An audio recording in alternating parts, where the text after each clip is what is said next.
Halo, Momo di sini. Selamat datang di channel yang selalu menyajikan kisah-kisah paling inspiratif, motivasi, dan drama kehidupan yang tak pernah terduga.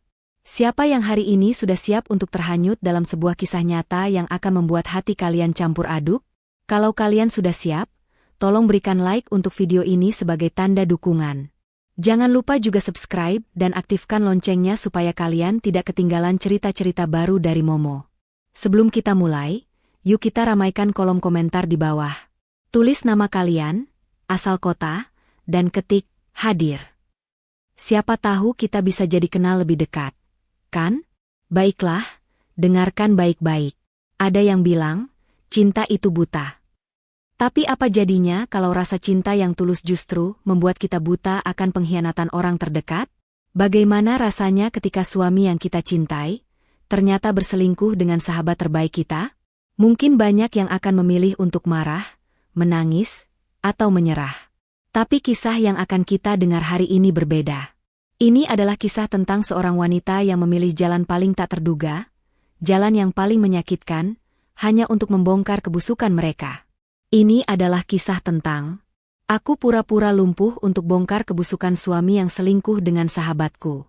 Siap-siap, karena kisah ini akan membuat kalian terkejut, marah, sedih, dan akhirnya puas. Mari kita mulai. Mentari pagi di Jakarta menembus jendela apartemen mewah milik Adelia, menyinari wajahnya yang terlelap di samping suaminya, Reno. Pemandangan itu adalah gambaran sempurna dari sebuah keluarga yang sukses dan bahagia. Adelia, seorang CEO muda di perusahaan startup teknologi yang ia bangun dari nol, memiliki segalanya, karir cemerlang, kekayaan yang melimpah, dan suami yang tampan serta mapan. Reno, arsitek kenamaan yang selalu tampil mempesona, adalah sosok yang diidam-idamkan banyak wanita. Namun, bagi Adelia, Reno adalah belahan jiwanya, cinta sejatinya, dan pondasi dari semua kebahagiaan yang ia miliki. Di atas ranjang yang luas, Adelia tersenyum saat merasakan tangan Reno membelai lembut rambutnya. "Selamat pagi, sayang," bisik Reno dengan suara serak khas bangun tidur. "Pagi juga, suamiku," jawab Adelia, memejamkan mata, menikmati momen intim yang terasa begitu hangat. "Aku sudah siapkan sarapan. Roti panggang kesukaanmu dan kopi hitam tanpa gula," ucap Reno, beranjak dari ranjang. Adelia hanya mengangguk, masih terlalu nyaman untuk bangun. Pikirannya melayang, teringat pada semua hal yang telah mereka lalui. 7 tahun pernikahan, dan cinta mereka terasa semakin kuat. Atau setidaknya, itulah yang Adelia yakini. Setelah sarapan pagi yang singkat namun penuh canda, Reno berpamitan untuk berangkat kerja. "Nanti malam aku akan pulang agak larut, ada pertemuan penting dengan klien dari luar kota," katanya, mengecup kening Adelia. Adelia, yang masih sibuk membalas pesan di laptopnya, hanya mengangguk. "Hati-hati ya, sayang. Jangan lupa makan." "Pasti. Kamu juga jangan terlalu keras bekerja," balas Reno, sebelum menghilang di balik pintu. Adelia melanjutkan pekerjaannya, tetapi pikirannya tak sepenuhnya fokus. Ada sesuatu yang mengganjal, sebuah firasat kecil yang sejak beberapa minggu terakhir mulai menggerogoti hatinya. Reno memang semakin sibuk, tapi ada detail-detail kecil yang aneh. Misalnya, parfumnya yang selalu wangi maskulin kini kadang tercium aroma manis yang asing. Panggilan teleponnya seringkali dijawab dengan nada pelan dan terburu-buru, seolah Reno menyembunyikan sesuatu. Sore itu, Adelia memutuskan untuk makan malam bersama sahabat terbaiknya, Siska. Siska adalah satu-satunya orang yang tahu seluk-beluk kisah cinta Adelia dan Reno, dan ia selalu menjadi sandaran bagi Adelia. Mereka bertemu di sebuah restoran Italia langganan mereka. "Kamu kelihatan capek, Del. Ada masalah di kantor?" tanya Siska, menyesap wine merahnya. "Bukan soal kantor, SIS. Soal Reno," jawab Adelia, menghela napas berat. "Aku merasa ada yang aneh dengannya belakangan ini. Dia jadi terlalu sibuk, dan aku sering menangkap basah dia menyembunyikan ponselnya dariku." Siska meletakkan gelasnya. "Ah, mungkin itu cuma perasaan kamu saja. Reno kan memang gila kerja, Del. Kamu tahu sendiri bagaimana ambisinya. Mungkin dia hanya sedang stres." Adelia hanya diam, tidak sepenuhnya setuju. "Entahlah, SIS. Tapi ada hal lain. Kemarin aku menemukan lipstik di jaketnya. Siska terkejut. Lipstik? Astaga, apa warnanya? Merah muda. Kelihatan seperti lipstik mahal, jawab Adelia. Siska tampak berpikir keras. Coba kamu cek lagi. Siapa tahu itu cuma noda. Atau mungkin jaketnya bersentuhan dengan pakaian wanita lain saat dia tidak sengaja di keramaian. Adelia menggeleng. Aku yakin itu lipstik. Aku bahkan sempat mencium bau parfum yang sama dengan yang tercium di jaketnya. Parfum wanita, SIS. Aku yakin. Siska mencoba menenangkan Adelia. Sudah, jangan terlalu dipikirkan. Mungkin ini cuma masalah kecil. Del, Reno sangat mencintaimu. Dia tidak akan pernah selingkuh. Meskipun perkataan Siska terdengar meyakinkan, Adelia tetap tidak bisa menghapus kecurigaan di hatinya. Saat kembali ke apartemen, ia mendapati Reno belum pulang. Ia memutuskan untuk menunggu, duduk di sofa, sambil membaca buku. Namun, matanya terus melirik ke arah ponsel Reno yang tergeletak di atas meja. Sebuah dorongan kuat untuk melihat isi ponsel itu tak bisa ia tahan. Dengan tangan gemetar, Adelia meraih ponsel Reno. Ia berusaha membuka kuncinya. Setelah beberapa kali mencoba, ia berhasil memasukkan tanggal ulang tahun pernikahan mereka, dan ponsel itu terbuka. Jantungnya berdegup kencang, takut akan apa yang akan ia temukan. Ia langsung menuju ke galeri foto. Di sana, ia melihat beberapa foto Reno bersama klien-kliennya, tetapi ada satu folder yang menarik perhatiannya. Sebuah folder tersembunyi bernama Project X. Dengan ragu, ia membukanya. Di dalamnya, tidak ada gambar arsitektur atau desain bangunan, melainkan foto-foto Reno dengan Siska. Bukan foto biasa, melainkan foto-foto yang menunjukkan keintiman, pelukan, dan ciuman. Foto-foto itu diambil di berbagai tempat, restoran, mobil, bahkan di sebuah kamar hotel. Adelia tak percaya dengan apa yang ia lihat. Kakinya lemas, seolah tak bertenaga. Rasanya seperti ada petir yang menyambar tubuhnya. Air mata mulai mengalir di pipinya, membasahi layar ponsel. Pengkhianatan itu bukan hanya dari Reno, tetapi juga dari Siska, sahabat yang selama ini selalu ia jadikan tempat curhat. Sahabat yang tadi sore baru saja meyakinkannya bahwa Reno tidak akan pernah selingkuh. Semua perkataan Siska kini terasa seperti kebohongan manis yang dirangkai untuk menutupi kebusukan. Adelia menutup ponsel itu, meletakkannya kembali ke tempat semula, dan menghapus jejak air matanya. Ia tidak ingin Reno tahu bahwa ia sudah mengetahui segalanya. Malam itu, ia tidak tidur. Pikirannya terus berputar, merangkai setiap kepingan puzzle yang selama ini ia abaikan. Setiap janji manis Reno, setiap kata-kata menenangkan Siska, kini terasa seperti racun yang perlahan membunuhnya. Di balik semua luka dan kemarahan, muncul sebuah tekad yang dingin dan kuat. Adelia tidak akan membiarkan mereka lolos begitu saja. Ia tidak akan marah-marah dan berteriak seperti wanita bodoh di sinetron. Ia akan merencanakan balas dendam yang lebih elegan, lebih menyakitkan, dan lebih tak terduga. Ia akan membuat mereka merasakan kehancuran yang setimpal dengan penderitaan yang ia rasakan. Dan malam itu, di tengah kegelapan dan kesendirian, Adelia mulai merancang sebuah skenario gila yang akan mengubah hidupnya selamanya. Malam itu, setelah Reno pulang dan Adelia berpura-pura tidur, matanya yang terpejam penuh dengan air mata yang tak tumpah. Pikiran Adelia berpacu, menyusun setiap langkah dari rencana gila yang terlintas di benaknya. Ia tidak akan membiarkan dirinya hancur oleh pengkhianatan, ia akan mengolah luka itu menjadi senjata paling tajam. Skenario yang ia siapkan bukanlah sebuah drama, melainkan sebuah pertunjukan, di mana ia menjadi sutradara, penulis skenario, dan pemeran utamanya, seorang wanita yang lumpuh, tak berdaya, dan hanya bisa menyaksikan kehancuran hidupnya. Keesokan harinya, Adelia menelepon asisten pribadinya, Daniel, seorang pria yang sudah bekerja dengannya selama 5 tahun dan sangat ia percaya. Mereka bertemu di sebuah kafe terpencil, jauh dari keramaian. Daniel, saya butuh bantuanmu untuk melakukan sesuatu yang sangat penting. Ini sangat rahasia, dan hanya kita berdua yang boleh tahu. Bisik Adelia, suaranya terdengar dingin dan penuh tekad. Apapun itu, Bu, saya siap, jawab Daniel, menatap mata Adelia yang tampak berbeda dari biasanya. Adelia menjelaskan rencananya. Ia akan mengatur sebuah kecelakaan kecil yang akan membuatnya terlihat lumpuh. Ia akan mengendarai mobilnya sendirian, dan dengan bantuan Daniel, mereka akan membuat mobil itu tergelincir di jalan sepi. Ia juga sudah mempersiapkan tim medis swasta yang sudah ia bayar mahal untuk memberikan diagnosa palsu, spinal cord injury yang mengakibatkan kelumpuhan permanen. Daniel terkejut. Tapi Bu, ini terlalu berbahaya. Jika ada yang salah. Tidak akan ada yang salah, Daniel. Semua sudah saya perhitungkan, potong Adelia tegas. Saya akan pastikan saya tidak terluka sedikitpun. Tujuan saya bukan untuk melukai diri sendiri, tapi untuk melihat siapa yang benar-benar peduli. Dengan hati berat, Daniel akhirnya menyetujui. Ia tahu, di balik wajah tenang Adelia, ada badai yang sedang mengamuk. Hari yang telah ditentukan tiba. Adelia mengendarai mobilnya, sebuah sports car mewah yang menjadi kebanggaannya.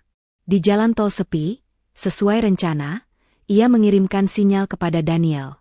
Daniel yang sudah berada di lokasi, memantau dari jauh. Setelah mobil Adelia berbelok ke jalan kecil yang sepi, Daniel mulai beraksi. Ia mengemudikan truk kecil yang sudah dimodifikasi, dan dengan hati-hati ia menabrak bagian belakang mobil Adelia, hingga mobil itu terpelintir dan menabrak pohon.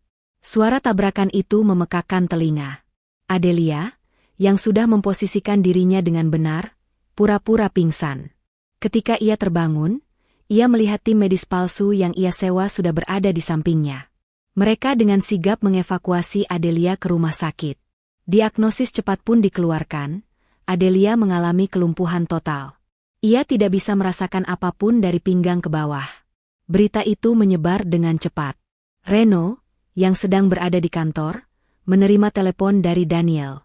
Ia langsung bergegas ke rumah sakit, disusul oleh Siska yang ikut berpura-pura cemas. Di ranjang rumah sakit, Adelia melihat dua orang itu dengan tatapan kosong. Adelia, sayang. Apa yang terjadi? Seru Reno, memegang tangan Adelia. Raut wajahnya dipenuhi kekhawatiran yang dibuat-buat, yang terlihat jelas oleh Adelia. Siska mendekat, matanya berkaca-kaca. Oh, Del, kenapa bisa begini? Aku sedih sekali melihatmu. Adelia hanya diam, membiarkan air mata mengalir pelan di pipinya. Ia membalas genggaman tangan Reno dengan lemah, lalu menoleh ke Siska. Siska, jaga Reno untukku, ya. Tolong pastikan dia tidak stres. Perkataan itu membuat Siska dan Reno saling bertukar pandang sekilas. Tatapan mereka adalah campuran dari rasa lega, simpati palsu, dan gairah yang tersembunyi. Dari sana, Adelia tahu, rencananya berjalan sempurna. Setelah dipulangkan dari rumah sakit, hidup Adelia berubah total. Ia kini duduk di kursi roda, hanya bisa bergantung pada perawat yang disewa untuk membantunya. Reno dan Siska, yang sekarang merasa bebas, mulai berani menunjukkan kemesraan mereka secara terang-terangan di belakang punggung Adelia. Reno seringkali lupa untuk memberikan perhatian kepada Adelia. Ia selalu beralasan sibuk dengan pekerjaan, dan seringkali pula ia menghabiskan waktu dengan Siska di luar, makan malam romantis, dan bahkan berlibur ke luar kota. Siska juga tidak jauh berbeda. Ia datang ke apartemen Adelia, bukan untuk menemani Adelia, melainkan untuk bertemu dengan Reno. Mereka berdua bahkan berani membicarakan rencana masa depan mereka di depan Adelia yang dianggap tak berdaya. Adelia mendengar setiap kata yang mereka ucapkan, merasakan setiap tusukan yang menembus hatinya, dan menyimpannya sebagai amunisi. Sebentar lagi, kita bisa menikah, sayang, bisik Reno kepada Siska di ruang kerja, yang dapat didengar Adelia dari ruang keluarga. Aku sudah lelah hidup seperti ini. Siska mengangguk, tersenyum sinis. Aku tidak sabar, sayang. Hidup kita akan lebih indah tanpa ada penghalang. Adelia memejamkan mata, menahan luapan emosi yang hampir meledak. Ia sudah berjanji pada dirinya sendiri untuk tidak terpengaruh. Ia harus tetap tenang, menjaga topeng lumpuhnya, sampai saatnya tiba. Di balik semua kepura-puraannya, Adelia diam-diam terus mengumpulkan bukti. Dengan bantuan Daniel, ia memasang kamera tersembunyi di seluruh apartemen, merekam setiap percakapan dan setiap sentuhan mesra antara Reno dan Siska. Ia juga diam-diam bekerja sama dengan pengacaranya untuk mengamankan semua aset dan memindahkan saham perusahaannya atas nama yang berbeda. Di mata Reno dan Siska, Adelia hanyalah boneka yang tak berdaya, sebuah beban yang harus mereka singkirkan. Namun, mereka tidak pernah tahu bahwa boneka itu sedang mengawasi setiap langkah mereka, menyiapkan panggung kehancuran yang akan mereka saksikan sendiri. Babak pertama sandiwara sudah selesai. Babak kedua, pengumpulan amunisi, baru saja dimulai. Hari-hari Adelia di kursi roda adalah siksaan batin yang tiada akhir. Di mata Reno dan Siska, ia hanyalah sebuah bayangan dari wanita kuat yang dulu mereka kenal. Mereka menganggap Adelia telah takluk pada nasib, sebuah beban yang perlahan-lahan akan mereka singkirkan. Namun, mereka tidak tahu bahwa di balik tatapan kosong dan senyum pasrah yang ia tampilkan, otak Adelia bekerja jauh lebih cepat dan lebih kejam dari sebelumnya. Ia telah memetakan setiap langkah, menunggu waktu yang tepat untuk menjatuhkan mereka dari tahta kepalsuan yang mereka bangun. Perawat yang disewa Reno, seorang wanita bernama Wati, pada awalnya merawat Adelia dengan tulus. Namun, seiring waktu berjalan, ia mulai terpengaruh oleh hadiah-hadiah dari Siska dan janji-janji manis dari Reno. Wati mulai melalaikan tugasnya, bahkan terkadang memberikan laporan palsu tentang kondisi Adelia kepada Reno. Ia seringkali pergi meninggalkan Adelia sendirian di apartemen, beralasan ada urusan di luar. Ini adalah kesempatan emas bagi Adelia. Setiap kali Wati pergi, apartemen yang terasa seperti sangkar itu berubah menjadi markas rahasia. Dengan ponsel yang ia sembunyikan di bawah bantal, Adelia menghubungi Daniel.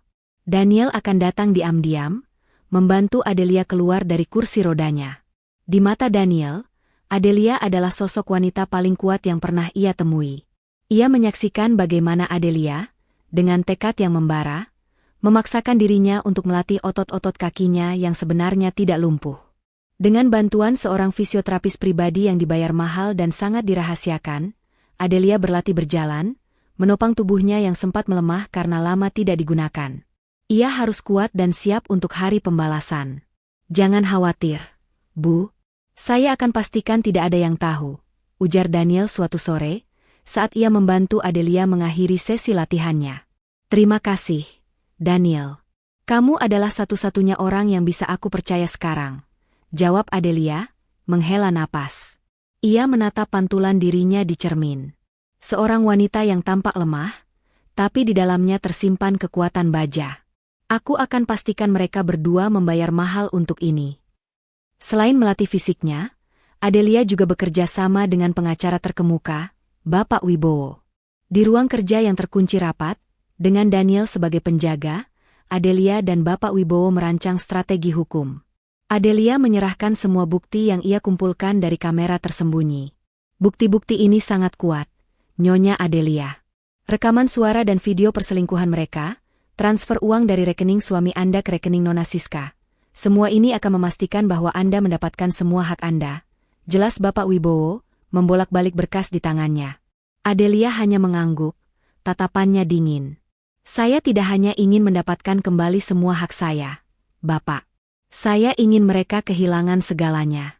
Bahkan, saya ingin mereka jatuh miskin dan hidup dalam penyesalan." Bapak Wibowo tersenyum tipis. "Sesuai keinginan Anda, Nyonya. Saya akan siapkan segalanya. Kita akan biarkan mereka merasa aman dan merayakan kemenangan palsu mereka, sampai tiba saatnya kita mengejutkan mereka." Di sisi lain, Reno dan Siska semakin berani. Merasa Adelia tak lagi menjadi ancaman, mereka mulai menguras aset-aset Adelia secara diam-diam. Dengan alasan, kebutuhan medis, dan biaya perawatan, Reno memindahkan sejumlah besar dana dari rekening bersama mereka ke rekening pribadinya. Ia juga mulai mengendalikan perusahaan Adelia, membuat keputusan-keputusan bisnis yang merugikan Adelia namun menguntungkan dirinya. Siska, yang sekarang menganggap dirinya adalah calon nyonya dari semua kekayaan itu, bahkan lebih gila lagi. Ia membelanjakan uang Adelia untuk membeli perhiasan mewah, tas-tas mahal, dan liburan ke luar negeri. Ia bahkan dengan berani mengunggah foto-foto mesranya bersama Reno di media sosial, meskipun dengan akun yang dikunci. Namun, ia tidak tahu bahwa Adelia, melalui akun palsu yang dibuat Daniel, mengawasi setiap gerak-geriknya. Mereka berencana menikah, Bu, lapor Daniel suatu hari, menunjukkan foto undangan pernikahan yang ditemukan di meja kerja Reno. Undangan itu dikirim oleh seorang wedding organizer terkenal. Di undangan itu, tertulis nama, Reno dan Siska. Tanggalnya adalah 1 bulan dari sekarang. Hati Adelia terasa seperti diremas. Tangannya mengepal erat, tapi wajahnya tetap datar. Bagus, bisiknya. Mereka telah menetapkan tanggal eksekusi mereka sendiri. Rasa sakit dan kemarahan yang mendalam kini berubah menjadi ketenangan yang menakutkan. Adelia tahu, saatnya sudah semakin dekat. Ia mengawasi Reno dan Siska yang semakin larut dalam kebahagiaan palsu mereka. Ia mendengarkan mereka membicarakan rencana masa depan mereka, rumah yang akan mereka beli, dan anak-anak yang akan mereka miliki. Setiap kata-kata manis yang mereka ucapkan satu sama lain, adalah sebuah paku yang ia tancapkan di peti mati mereka. Di hari-hari menjelang pernikahan, Adelia sengaja membuat dirinya terlihat semakin rapuh. Ia menolak makan, berpura-pura sakit, dan seringkali menangis sendirian. Ini membuat Reno dan Siska merasa kasihan, walaupun hanya sebatas topeng, namun di dalam hati mereka merasa semakin menang. Mereka merasa Adelia telah menyerah, dan mereka akan segera bebas dari bayang-bayang pernikahannya. Namun, yang mereka tidak tahu, Adelia tidak menangis karena kesedihan. Ia menangis karena ia merasa jijik dan muak melihat drama yang mereka pertontonkan. Ia menangis karena ia tahu, semua air mata dan rasa sakit ini akan terbayar lunas. Ia akan mengakhiri sandiwara ini dengan kejutan yang paling menyakitkan, di tempat dan waktu yang paling tidak mereka duga. Babak ketiga sudah selesai. Semua amunisi sudah terkumpul, dan panggung utama sudah siap. Sekarang, tinggal menunggu hari haji. 1 bulan. Itulah waktu yang tersisa sebelum hari di mana Reno dan Siska akan mengikat janji suci di atas panggung kehancuran yang mereka siapkan sendiri. Setelah menemukan undangan pernikahan di meja kerja Reno, Adelia tahu permainannya telah mencapai babak krusial. Rasa sakit yang ia rasakan bukanlah karena ia kehilangan Reno atau Siska, tetapi karena ia muak dengan topeng kepalsuan mereka. Ia melihat mereka tertawa, merencanakan masa depan mereka di depan mata Adelia yang dianggap tak berdaya, dan itu adalah bahan bakar yang terus membakar api balas dendam di hatinya.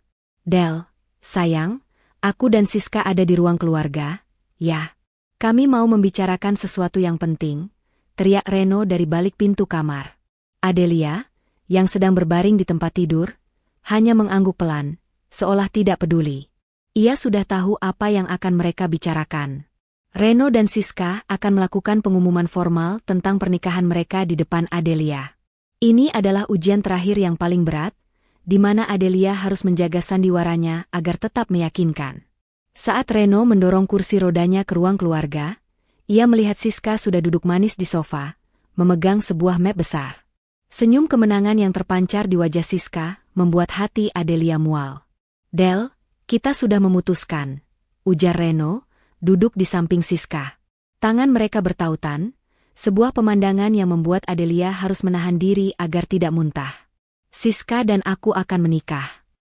Kami tahu ini mungkin berat untukmu, Del, lanjut Siska dengan nada yang dibuat-buat manis. Tapi kami tidak bisa menahan perasaan ini. Kami berdua sangat mencintai satu sama lain. Adelia hanya menatap mereka dengan mata kosong.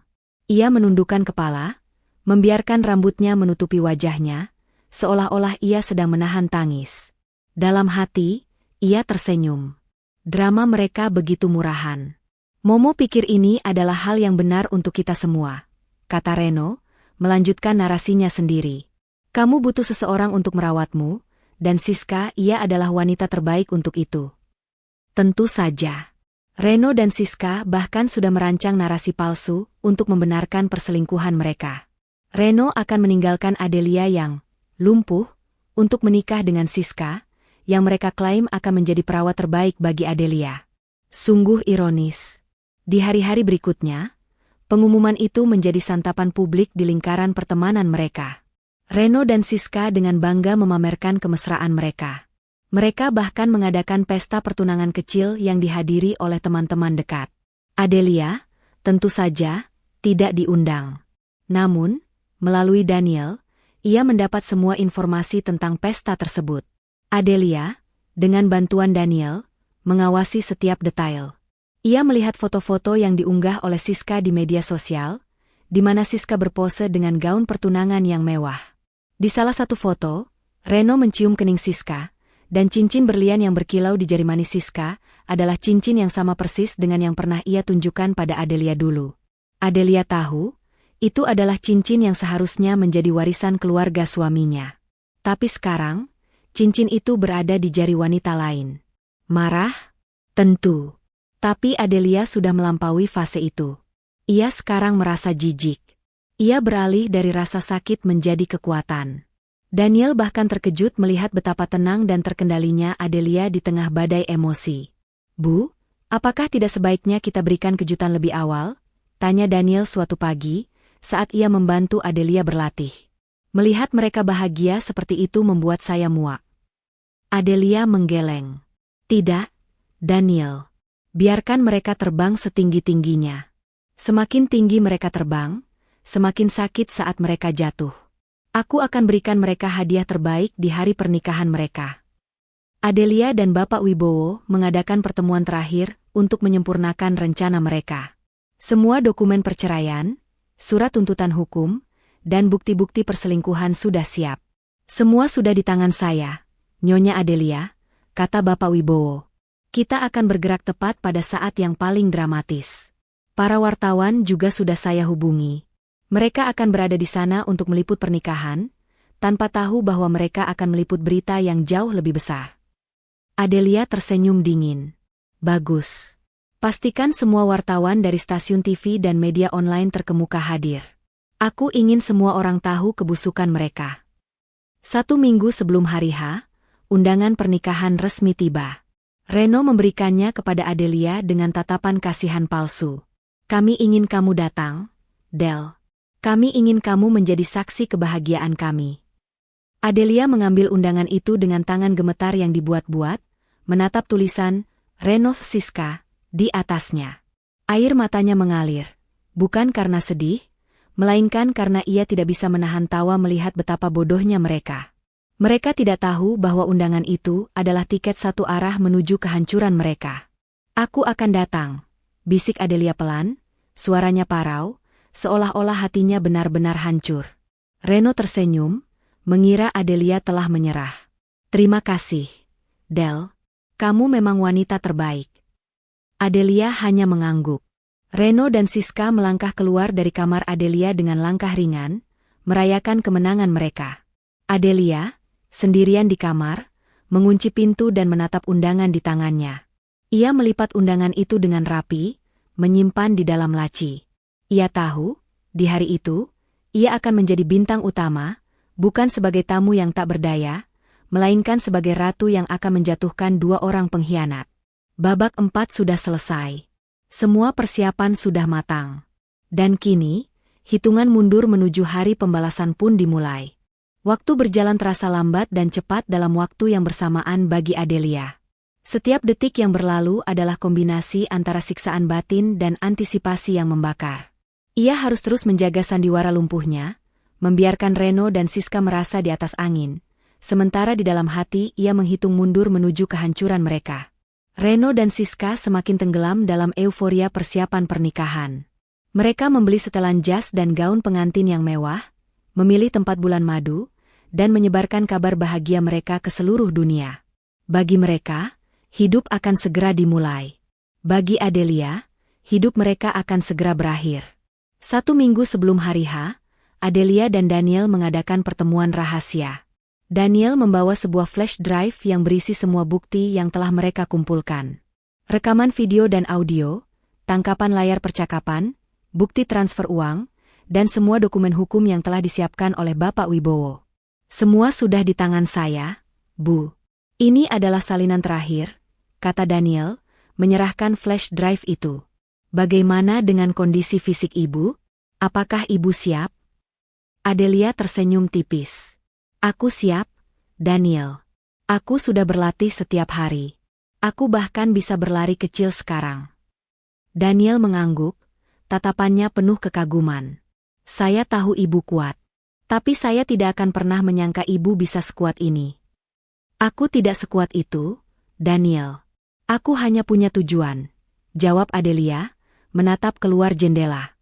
Ia melihat pemandangan kota Jakarta yang gemerlap, tapi ia tidak merasakan apa-apa.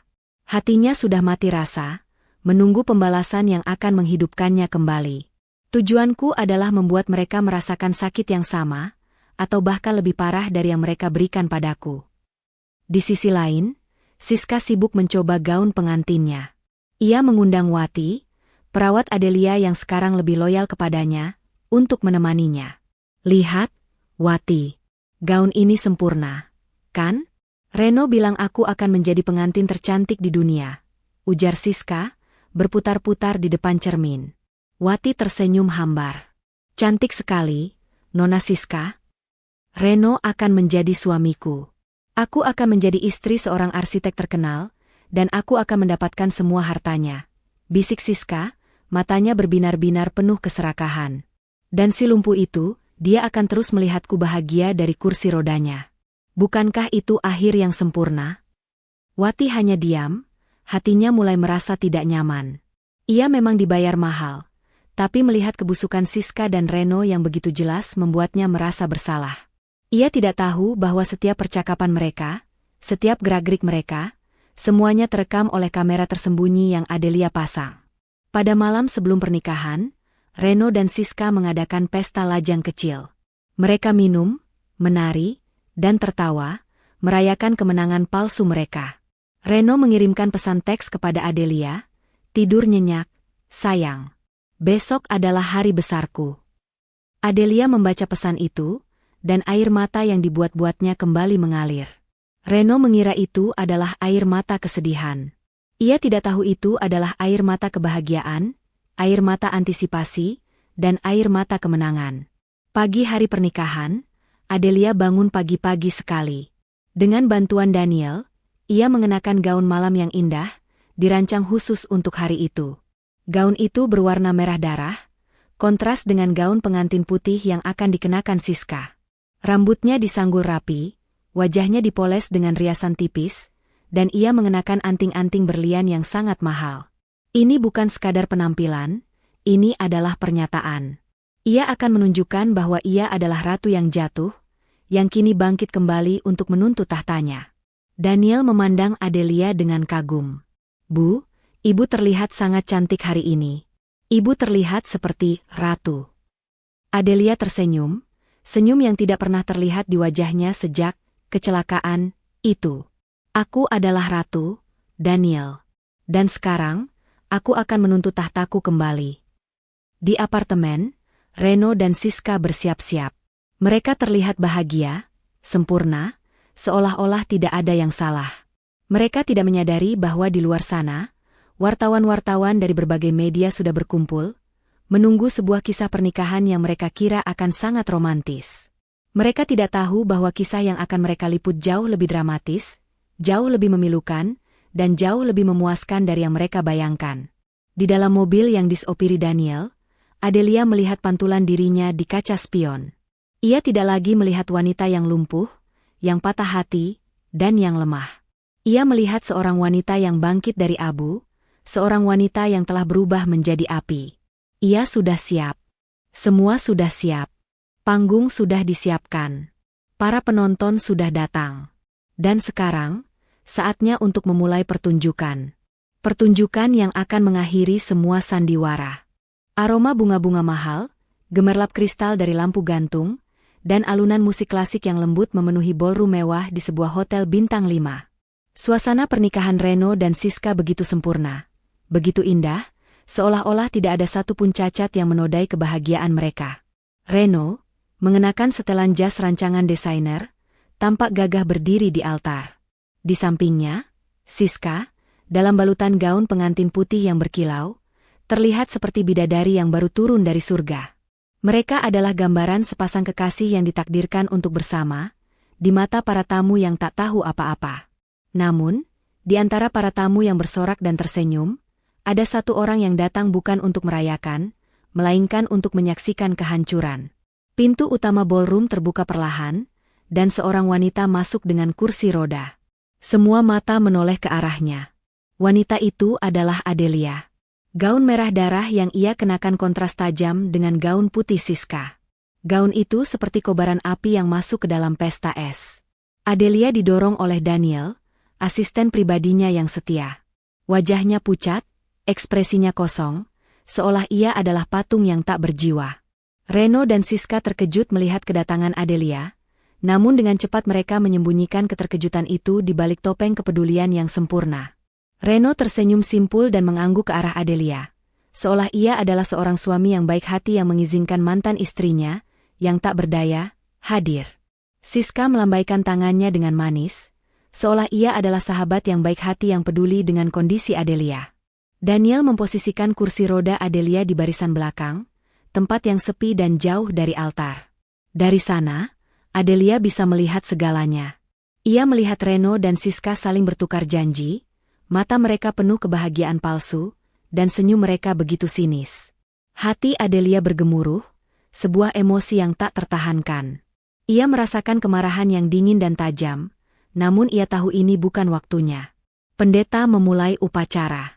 Di hadapan Tuhan dan semua saksi yang hadir hari ini, kita berkumpul untuk menyatukan dua insan yang saling mencintai, Reno dan Siska, dalam ikatan pernikahan yang suci.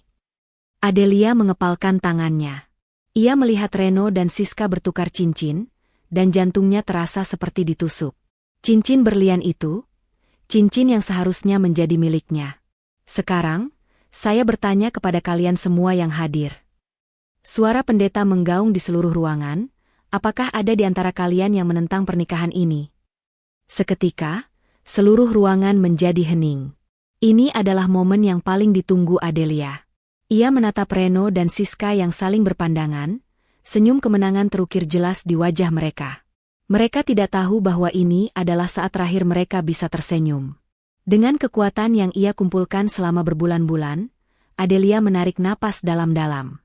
Di mata Daniel, ia memberikan isyarat. Daniel mengangguk. Perlahan, sangat perlahan, Adelia mulai menggerakkan kakinya. Ia menekan pegangan kursi roda, menggerakkan kakinya yang sudah lama tidak ia gunakan, dan dengan tenaga yang ia kumpulkan, ia berdiri tegak. Suara klik sepatu hak tinggi Adelia di lantai marmer yang sunyi, menarik perhatian semua orang. Suara itu begitu nyaring, begitu jelas, seperti suara genderang perang. Reno dan Siska, yang mendengar suara itu, menoleh ke arah belakang. Mata mereka melebar, senyum mereka lenyap, digantikan oleh ekspresi syok, tak percaya, dan ketakutan yang mendalam. Adelia, dengan wajah yang dingin dan penuh dendam, mulai berjalan. Ia berjalan dengan tegap, anggun, dan penuh percaya diri. Langkahnya mantap. Setiap langkah yang ia ambil adalah sebuah pesan, sebuah penegasan bahwa ia bukan lagi wanita yang lemah dan tak berdaya. Ia berjalan melewati para tamu yang terperangah, melewati Siska yang pucat pasi, dan berhenti tepat di hadapan Reno.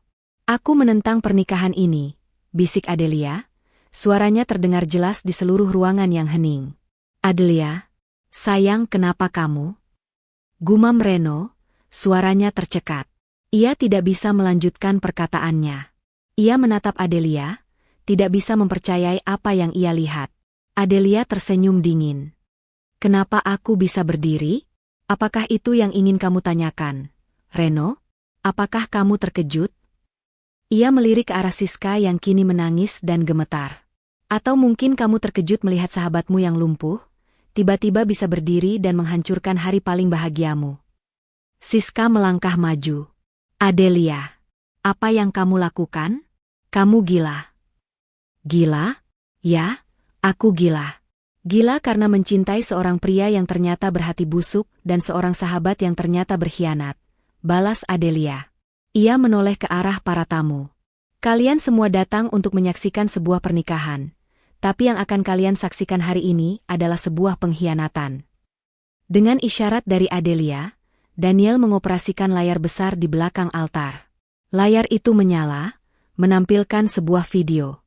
Itu adalah kompilasi dari rekaman-rekaman rahasia, dari setiap ciuman terlarang, setiap kata-kata manis yang diucapkan Reno kepada Siska, dan setiap rencana keji yang mereka buat di belakang punggung Adelia.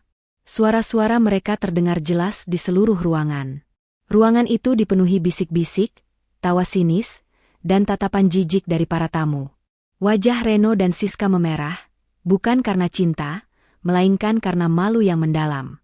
Mereka mencoba mematikan layar itu, namun Daniel sudah mengunci sistemnya. Adelia mengambil sebuah map dari Daniel dan melemparkannya ke kaki Reno. Itu adalah surat cerai kita. Ditambah dengan bukti-bukti perselingkuhanmu, aku akan pastikan kamu tidak mendapatkan apapun dari perceraian ini. Semua asetku, semua perusahaan yang aku bangun, akan kembali ke tanganku. Aku juga sudah melaporkanmu atas penggelapan dana perusahaan. Kamu akan kehilangan segalanya, Reno. Ia beralih menatap Siska. Dan kamu, Siska. Kamu akan kehilangan reputasimu, teman-temanmu, dan semua yang kamu banggakan. Kamu akan jatuh ke titik paling bawah, dan kamu akan hidup dalam penyesalan seumur hidupmu. Adelia melipat tangannya di depan dada, menatap Reno dan Siska yang kini hanya bisa terdiam dengan wajah pucat pasi. Ia sudah selesai. Panggung sandiwara sudah terbakar, dan dua pemeran utamanya sudah hangus di dalamnya. Adelia berbalik, melangkah keluar dari ruangan, meninggalkan Reno dan Siska di tengah kehancuran. Ia tidak lagi lumpuh, tidak lagi lemah, dan tidak lagi patah hati. Ia adalah ratu yang telah bangkit, dan ia telah menuntut tahtanya kembali. Ballroom mewah yang tadinya dipenuhi tawa dan alunan musik ini, berubah menjadi medan perang verbal yang kacau. Bisik-bisik para tamu berubah menjadi teriakan histeris dari Siska dan umpatan marah dari Reno. Mereka berdua berdiri membeku di atas altar, dikelilingi oleh puing-puing kehormatan dan kebahagiaan palsu mereka. Para wartawan, yang semula datang untuk meliput pernikahan, kini berebut untuk mendapatkan wawancara, mengarahkan kamera mereka ke wajah-wajah pucat Reno dan Siska yang penuh rasa malu. Bagaimana bisa kamu melakukan ini padaku? Teriak Reno kepada Siska, menunjuk ke arah layar yang masih memutar video perselingkuhan mereka. Kamu bilang dia lumpuh. Kamu bilang semuanya aman. Aku tidak tahu. Aku bersumpah tidak tahu. Siska menangis, mengguncang-guncangkan tubuh Reno. Aku pikir dia benar-benar lumpuh. Kamu yang bilang dia sudah menyerah. Sementara mereka saling menyalahkan, Adelia, dengan langkah yang tegap dan hati yang dingin, melangkah keluar dari ruangan. Ia tidak menoleh ke belakang. Di luar ballroom, Daniel sudah menunggu dengan mobil yang disiapkan. Adelia masuk ke dalam mobil, dan mereka pergi meninggalkan kekacauan yang ia ciptakan. Ia tidak merasakan apa-apa. Hatinya kosong, bukan karena sedih, melainkan karena ia sudah melepaskan semua beban dan rasa sakit yang selama ini ia pikul. Di dalam mobil, Adelia membuka ponselnya. Layar ponselnya dipenuhi oleh notifikasi. Media sosial meledak. Video pengungkapan Adelia menjadi viral dalam hitungan menit. Adelia bongkar kisah ngeri dan selingkuh di atas altar menjadi trending topik nomor 1. Nama Reno dan Siska kini menjadi sinonim dengan pengkhianatan dan kebusukan.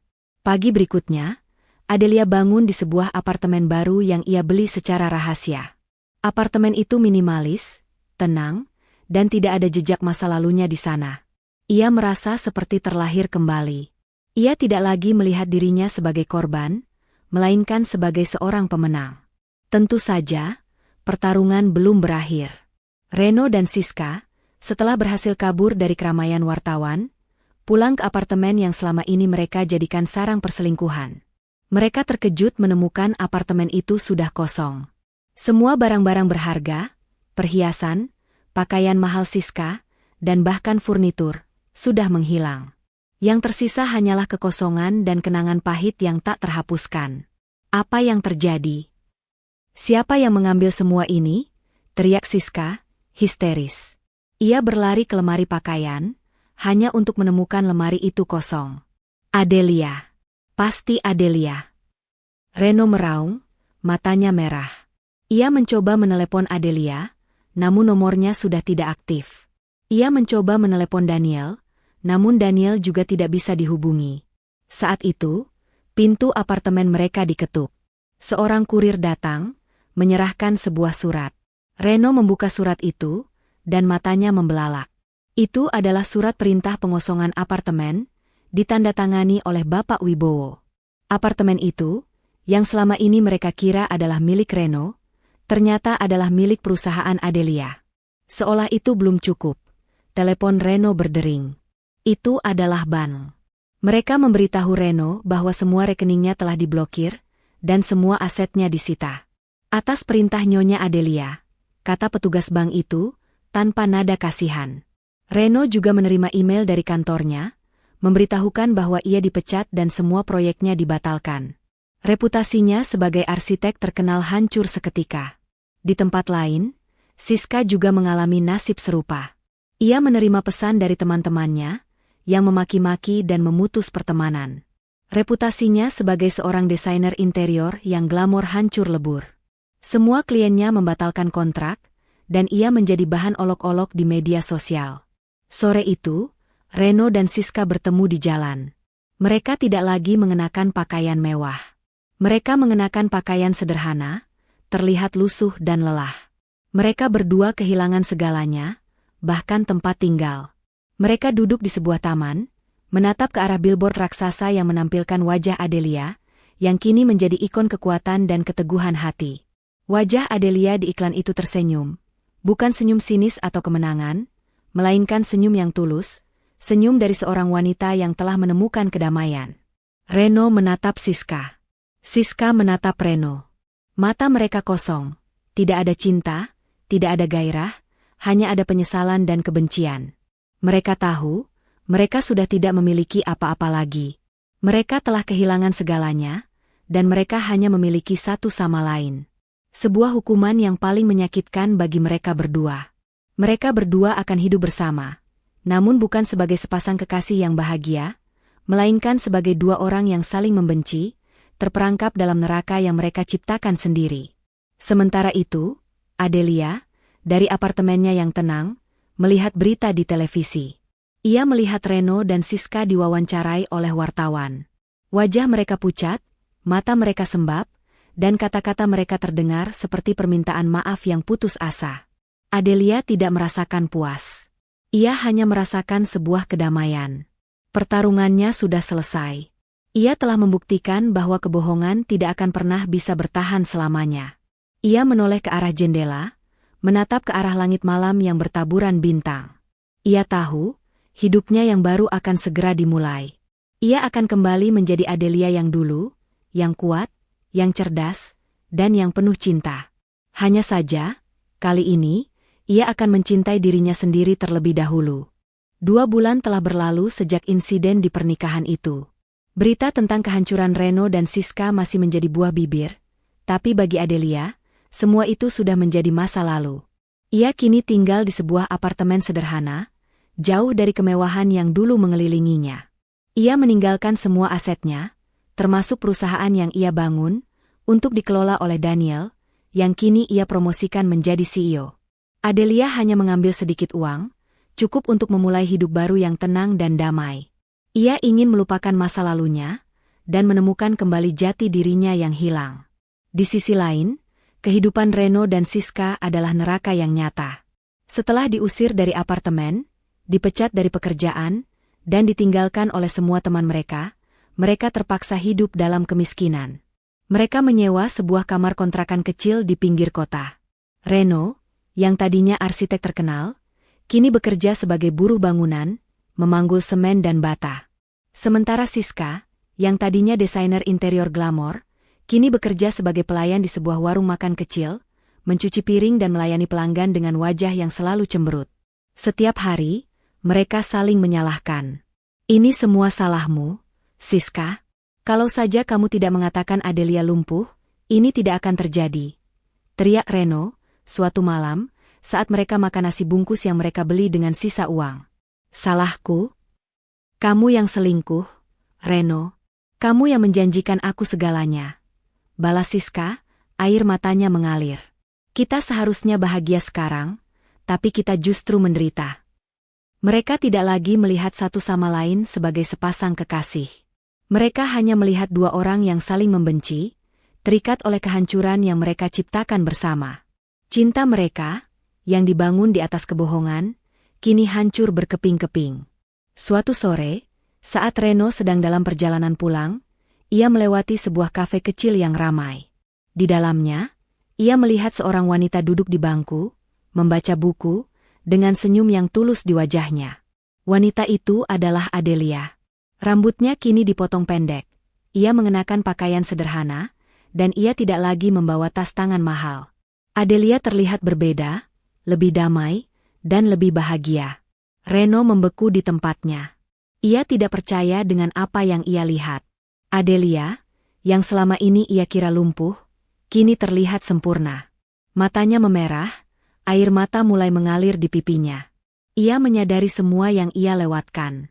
Ia menyadari bahwa ia telah meninggalkan sebuah berlian demi sebuah batu yang tak berharga. Dengan langkah ragu, ia memasuki kafe itu. Adelia, panggilnya, suaranya bergetar. Adelia mendongak. Senyumnya lenyap, digantikan oleh ekspresi datar. Reno, bisiknya, suaranya dingin. Adelia, kamu baik-baik saja? Tanya Reno, dengan gugup. Aku melihatmu di sini, dan aku. Kamu melihatku di sini, dan kamu sadar bahwa semua yang kamu dengar itu benar. Potong Adelia, matanya menatap tajam.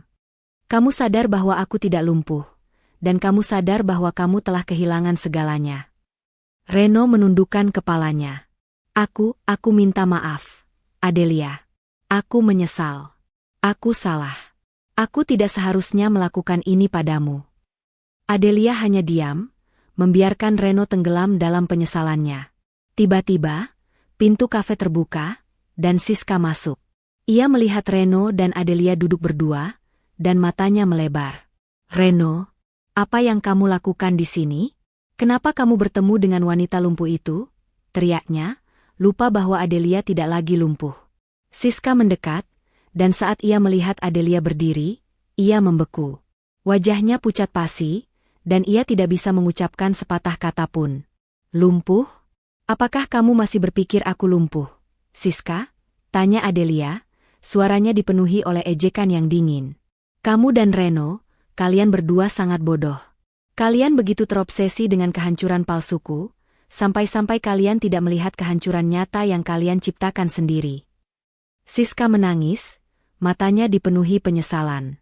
Adelia, aku minta maaf. Aku sangat menyesal. Aku tidak tahu apa yang aku pikirkan. Aku hanya terobsesi dengan gaya hidupmu. Aku menginginkan semua yang kamu miliki. Adelia menatap mereka berdua, air matanya mulai mengalir. Bukan air mata kesedihan, melainkan air mata kedamaian. Ia tidak lagi merasakan amarah, tidak lagi merasakan kebencian. Ia hanya merasakan sebuah kelegaan. Ia telah membuktikan bahwa ia tidak bisa dihancurkan. Kalian berdua telah mendapatkan apa yang kalian tanam, kata Adelia, suaranya tenang dan tegas. Aku memaafkan kalian. Tapi aku tidak akan melupakan. Aku tidak akan pernah melupakan. Dan sekarang, aku ingin kalian pergi.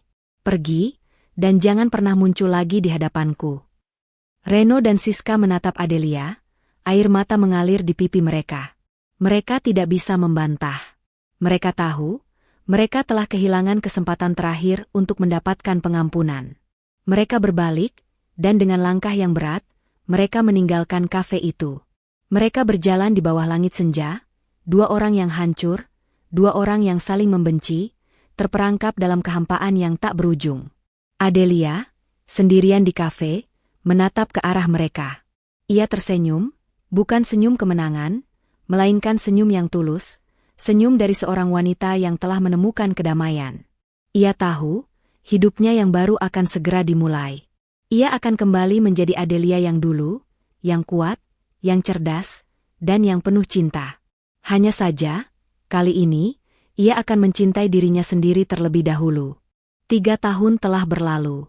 Dunia telah melupakan kisah heboh tentang pengkhianatan dan balas dendam yang dramatis.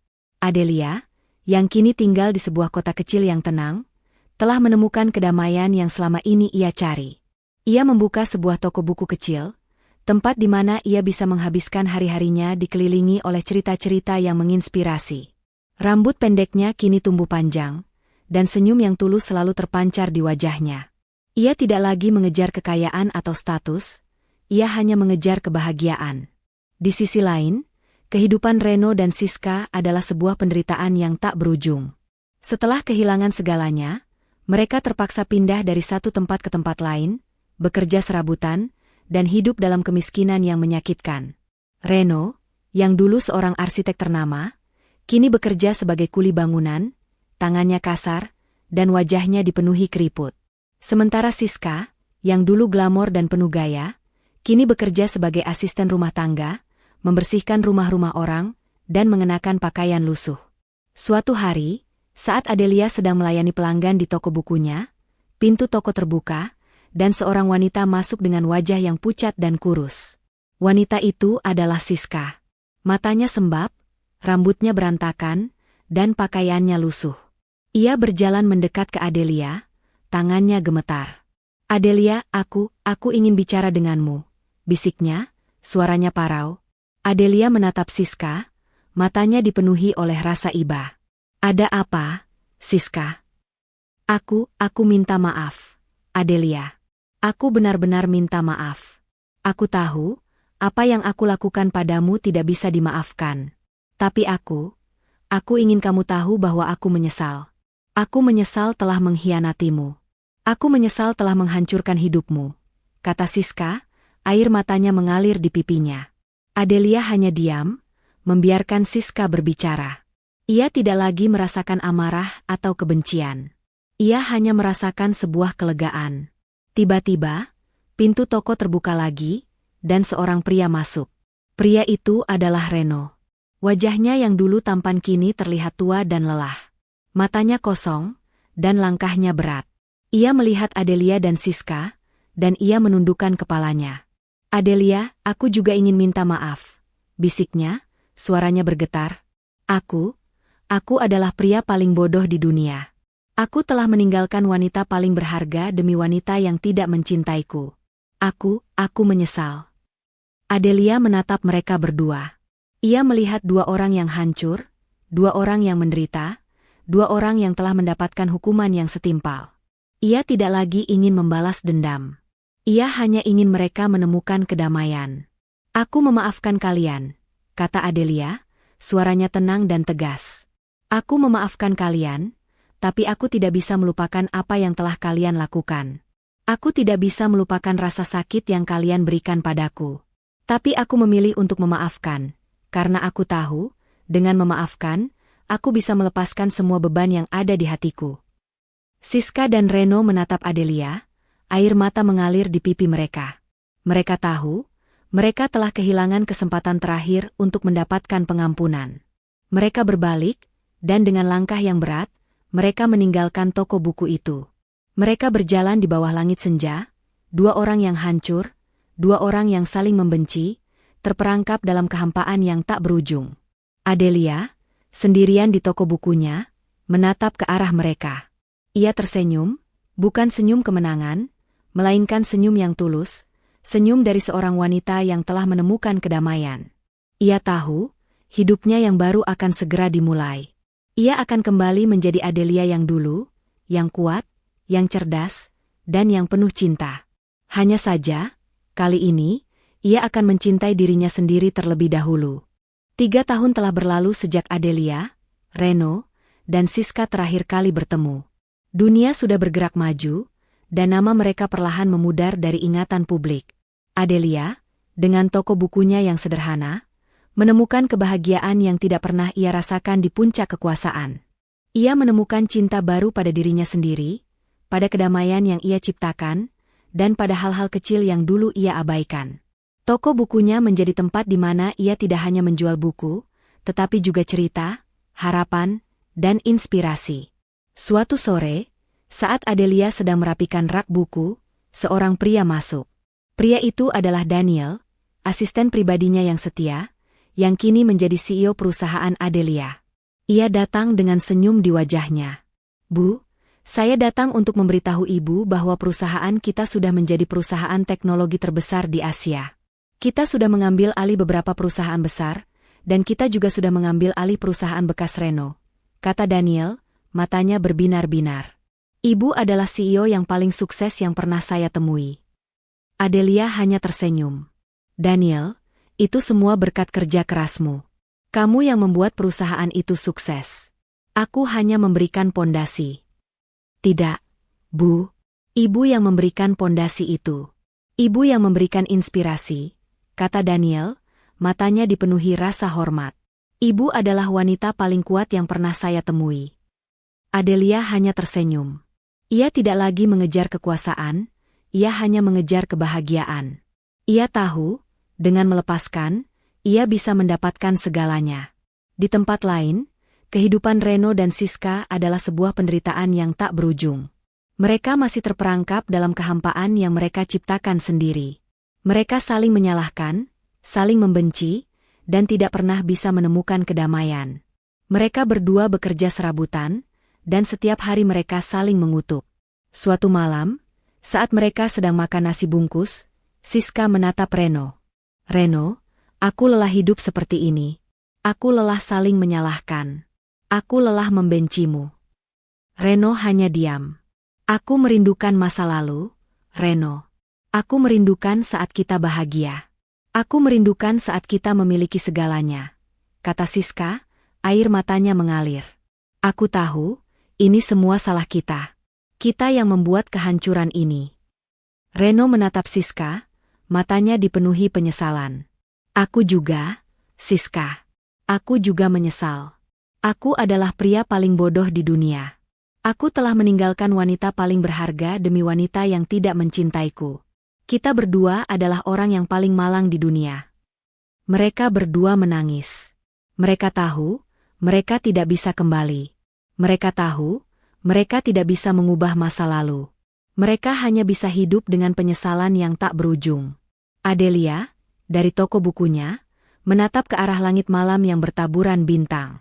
Ia tahu, hidupnya yang baru akan segera dimulai. Ia akan kembali menjadi Adelia yang dulu, yang kuat, yang cerdas, dan yang penuh cinta. Hanya saja, kali ini, ia akan mencintai dirinya sendiri terlebih dahulu. Dan dengan itu, ia menutup buku. Buku yang berisi kisah hidupnya, kisah pengkhianatan, balas dendam, dan kedamaian. Kisah tentang seorang wanita yang jatuh, bangkit kembali, dan akhirnya menemukan kebahagiaan sejati.